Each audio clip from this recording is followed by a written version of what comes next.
یہ بحث آپ نہیں کر سکتے، یہ تو ہمیشہ سے چلی جائے. انہی چیزوں میں سے ایک چیز اپنے مر جانے والوں کی یاد کو اپنے درمیان باقی رکھنا. ہر زمانے کا انسان یہ کرتا رہا ہے. پہلی کوشش تو اس کو یہ ہوتی ہے وہ انسان جس سے اسے محبت ہے، جس کو وہ بڑا سمجھتا ہے، جس کی وہ عزت کرتا ہے، وہ چاہتا ہے کہ وہ اس کے درمیان باقی ہے. تو موت تو انسان کے قبضے میں ہے. ایک نہ ایک دن وہ انسان اس دنیا سے چلا جاتا ہے. اپنے پسندیدہ انسان کو مرتا ہوا کوئی نہیں پسند کرتا، لیکن موت آنی ہے. اس کے بعد وہ انسان کیا کرتا ہے؟ کچھ دنوں تک تو لاش کو اپنے درمیان رکھنا چاہتا ہے، لیکن یہ بھی زیادہ دن تک چلنے والا نہیں ہے معاملہ. لہٰذا اس نے کیا کیا؟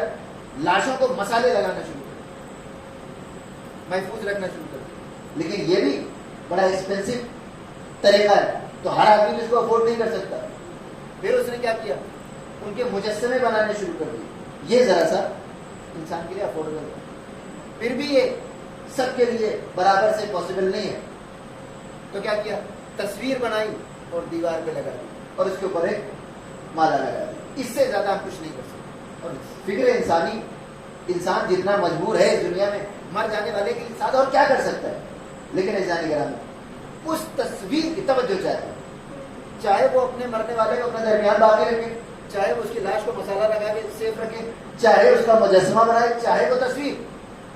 یہ چاروں چیزیں اس کی نظر میں اتنی ہی قابل احترام ہیں. جس طریقے سے آپ اس کے مرنے والے کی باڈی کی توہین نہیں کر سکتے، اسی طریقے سے اس کی ممی کی بھی توہین نہیں کر سکتے، اسی طریقے سے اس کے مجسمے کی بھی توہین نہیں کر سکتے، اسی طریقے سے اس کی تصویر کی بھی توہین نہیں کر سکتے. توجہ چاہیے. ہندوستان والوں کے لیے سمجھنا کوئی مشکل بات نہیں ہے. ہر چوراہے پہ آپ کو کوئی نہ کوئی شہید نظر آ جائے گا.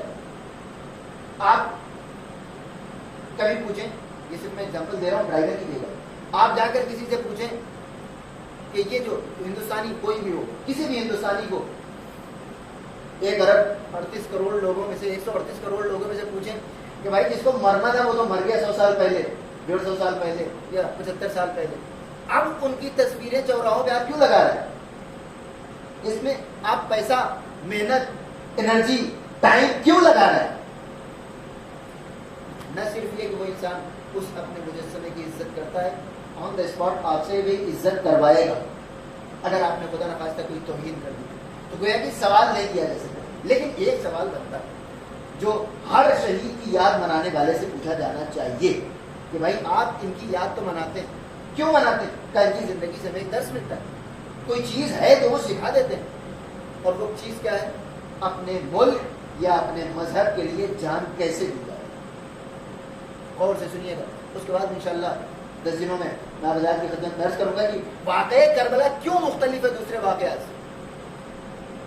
آپ سے میں پوچھوں کتنے انقلابات آپ جانتے ہیں؟ کتنے ریولیوشنز ہیں جو آپ کی نظروں میں؟ 4-5.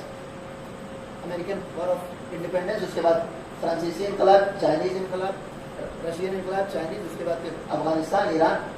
8-10 سے زیادہ آپ نہیں جانتے. عزیزان کا ان 8-10 کو بھی اگر رکھ لیا جائے تو واقعہ کربلا ان سے کیسے مختلف ہے؟ ایک ایک لفظ پہ توجہ چاہتا ہے. جبکہ جو معیار ہوتا ہے، جو کرائٹیریا ہوتا ہے جو کسی جنگ کو بڑا یا چھوٹا بناتا ہے، وہ یا تو کیجولٹی ہوتی ہے، کتنے لوگ مارے گئے اس سے پتہ چلتا ہے جنگ بڑی ہے چھوٹی ہے. کتنے لوگ لڑ رہے تھے اس سے بھی پتہ چلتا ہے، یعنی ملٹری اسٹرینتھ، کیجولٹی. اس کے بعد ایریا، کتنے دور کے علاقے میں یہ جنگ لڑی گئی، اس سے بھی پتہ چلتا ہے بڑی ہے چھوٹی. اور اس کے بعد چوتھی چیز، سب سے پہلے ملٹری اسٹرینتھ، کیجولٹی، ایریا اور ایکسپینسز، کتنے پیسے لگے، کتنے پیسے خرچ ہوئے اس جنگ میں. ان چاروں کرائٹیریاز میں اگر آپ میدان کربلا کو رکھ دیجیے تو ٹاپ کی 100 جنگوں میں بھی میدان کربلا کا تذکرہ نہیں ہوگا.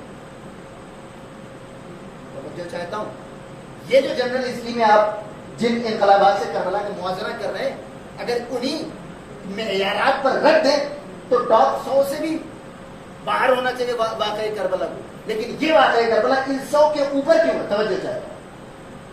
یہ غور فرمائیں. میدان کربلا کتنے لوگ لڑ رہے تھے؟ ملا لیجیے زیادہ سے زیادہ 31,000. 30,000 کو 1,000 امام حسین دیا. مرے کتنے؟ پورے کو اگر آپ مردہ سمجھ لیجیے تب بھی زیادہ سے زیادہ 31,000 لوگ مارے گئے.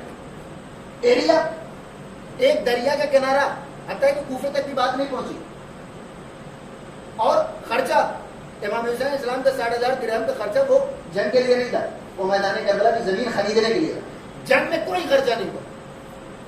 اب وہ جنگیں کہ جو جس میں ملینز آف پیپل مارے گئے، جس میں بلینز آف ڈالر خرچ کیا گیا، پوری دنیا میں لڑی گئی، ان جنگوں کے مقابلے میں اگر اس جنگ کا کوئی شہید، توجہ چاہتا ہوں، اس جنگ کا کوئی شہید اگر اس کی یاد منائی جا رہی ہے وہ زیادہ سمجھ میں آتی ہے. آپ جن شہداء کی یاد بنا رہے ہیں، اگر کوئی آپ سے سوال پوچھ لے یہ کوئی جنگ تھی؟ میدان کربلا سے پہلے نہ جانے کتنے افراد مارے گئے ہوں گے، اور میدان کربلا کے بعد کی نہ جانے کتنے افراد مارے گئے ہوں گے، اس سے زیادہ. پھر آپ اس جنگ کو کیوں یاد رکھیں؟ پھر سلوات پڑھنے کا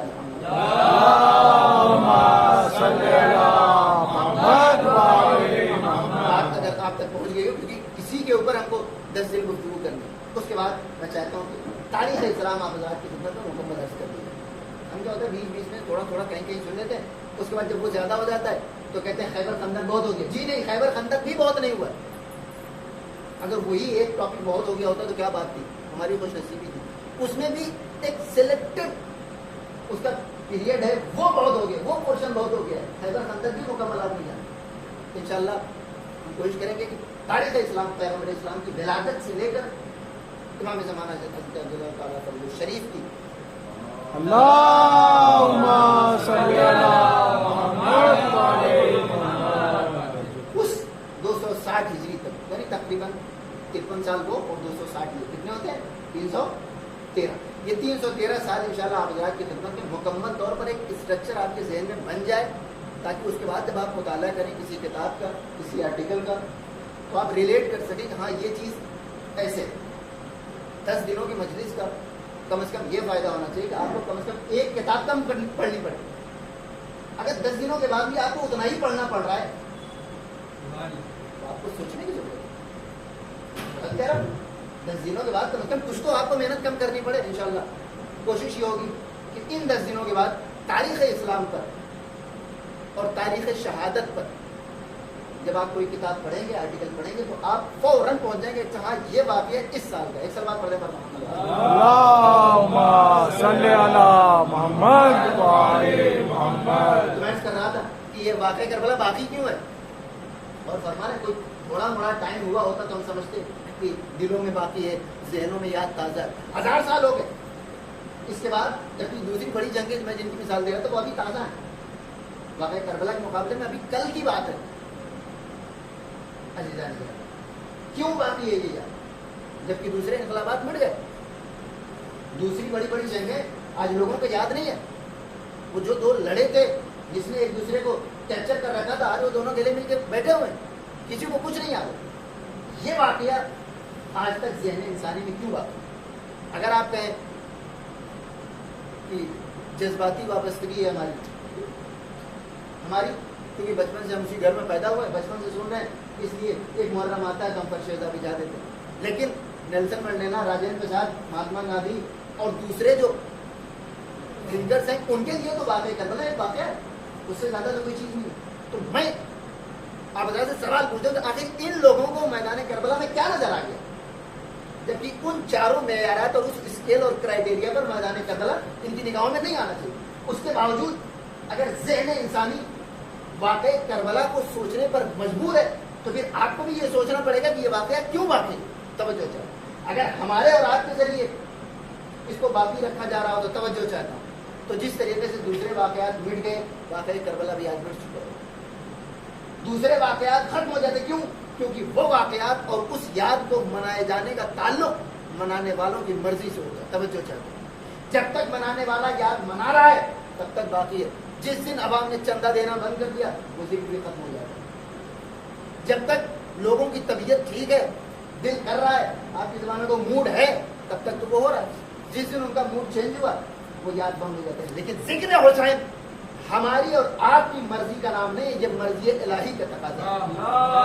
اللہم صلی علی محمد وعلی محمد. یا علی. خدا بند عالم کہتے ہیں تم مجھے یاد رکھو، میں تمہیں یاد رکھوں. اگر حسین نے میدان کربلا میں اپنے آپ کو یاد رکھنے کے لیے کہا ہوتا لوگوں سے، توجہ چاہیے، تو آج شاید واقعی کربلا لوگوں کے ذہنوں میں نہیں. لیکن حسین نے میدان کربلا میں اللہ کے ذکر کو مقدم رکھا. آخری مرحلے پر امام حسین علیہ السلام نے خطبہ کیا دیا؟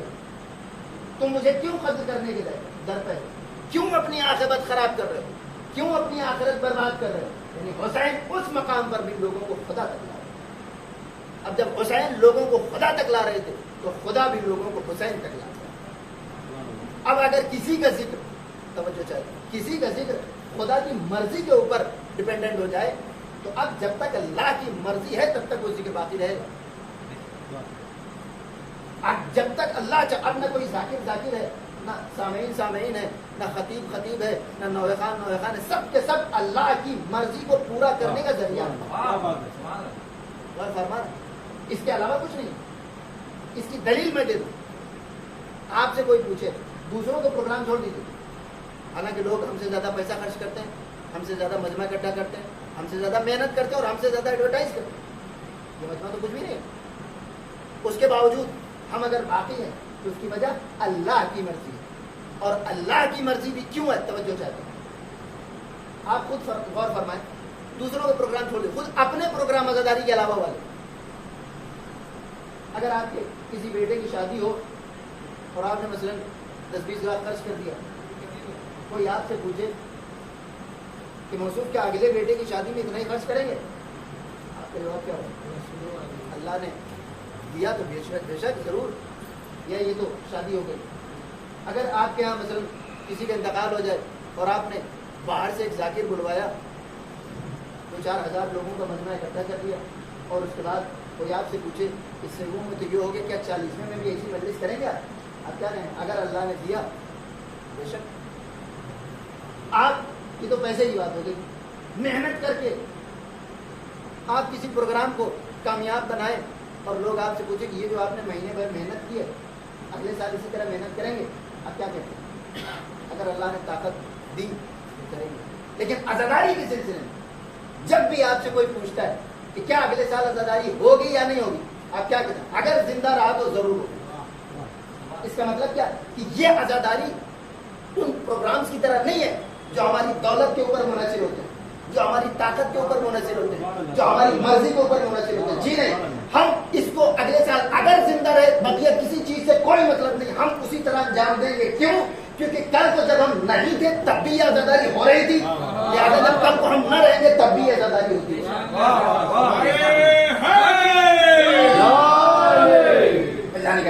گویا ہم اس کی ذمہ داری نہیں لیتے کہ ہوگی یا نہیں، نہیں بالکل ہوگی، بس صرف ہم زندہ رہ جائیں.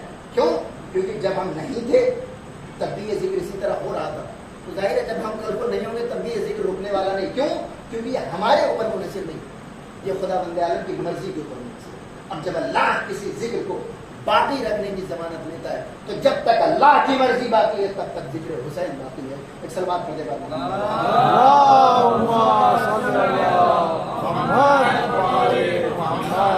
یہی وجہ ہے امام حسین اسلام کے غم میں آنسو بہانے کے لیے معصومی میں تقاضا ہے.